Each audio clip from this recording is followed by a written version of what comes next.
So, das sind jetzt meine ersten Barbies. Das sind zwei unterschiedliche. Ist doch gut, dann haben wir. Ach, gucken wir uns den Blaster an, das ist ja dieses Raptor. Und so einen habe ich sogar. Also nicht genau den. Meiner ist klar angemalt.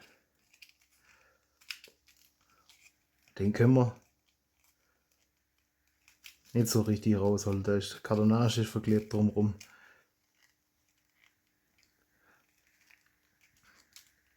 Das ist ein cooles Blasterle.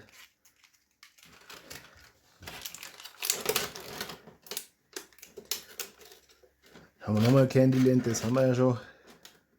Und das, was weiß ich, was das ist. Das sind also Transformers sind das.